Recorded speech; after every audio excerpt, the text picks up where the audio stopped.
I always tell people I grew up in a normal neighborhood, quiet streets, friendly neighbors, the kind of place where kids played outside until the streetlights flickered on. But there's one part of my childhood I never talk about. Something that happened in the park down the street. The place we thought belonged to us, until one night proved it didn't. Back then, we didn't have phones. We had bikes. We had scraped knees, summer sweat, and parents yelling for us to come home before it got dark. That park was our whole world. A small baseball field, a rusted playground, and a wall of thick trees that made it feel private. I was 13 the night it happened. It was me, my best friend Malik, and our quiet friend Jesse. We'd been being too loud in Malik's yard and got kicked out, so we rode our bikes to the park. The air was heavy, humid, the kind of stillness where even the streetlights seemed tired. We parked by the swings and climbed onto the playground like we always did. Talking about school, dumb teachers, girls. Kids being kids. Then Jesse suddenly said, "Shut up, listen." We froze. At first, there was nothing. Then, a soft, dull bang. Not loud. Just enough to make you check over your shoulder. We looked around.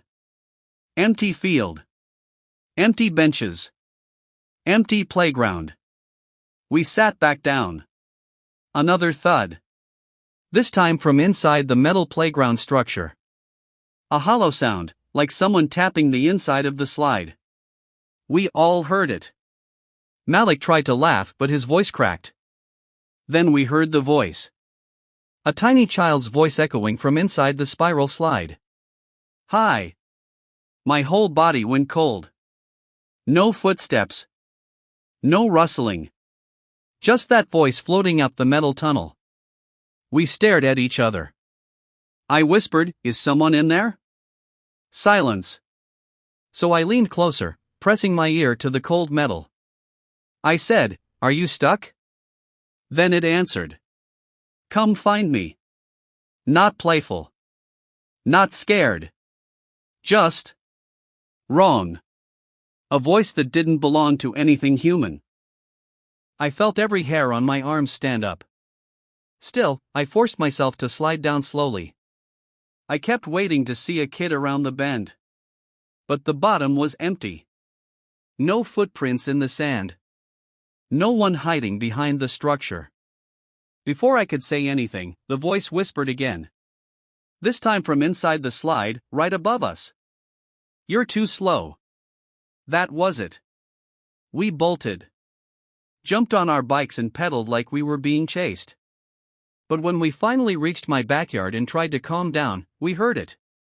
A soft, delicate knock on the wooden gate. Not urgent. Not threatening.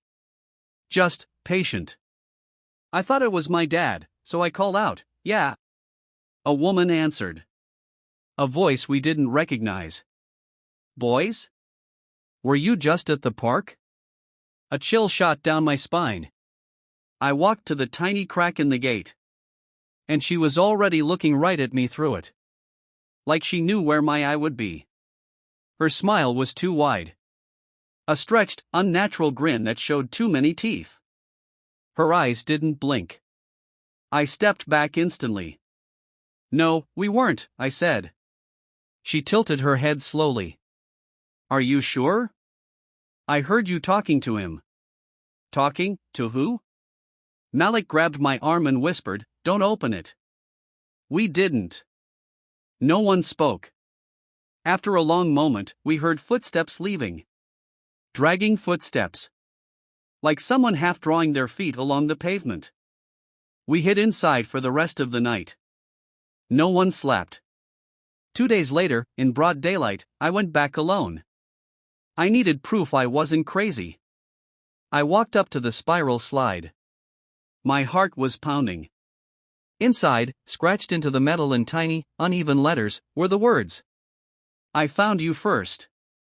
I don't know who or what was in that slide. Or who that woman was. Or why she came to my house asking about us. All I know is something followed us home. Something small. Something fast. Something that whispered our names before we ever said them. And even now, on the rare days I walk past that park, sometimes, if the wind dies and the world goes quiet, I swear I hear that same tiny voice echoing from the slide. Too slow.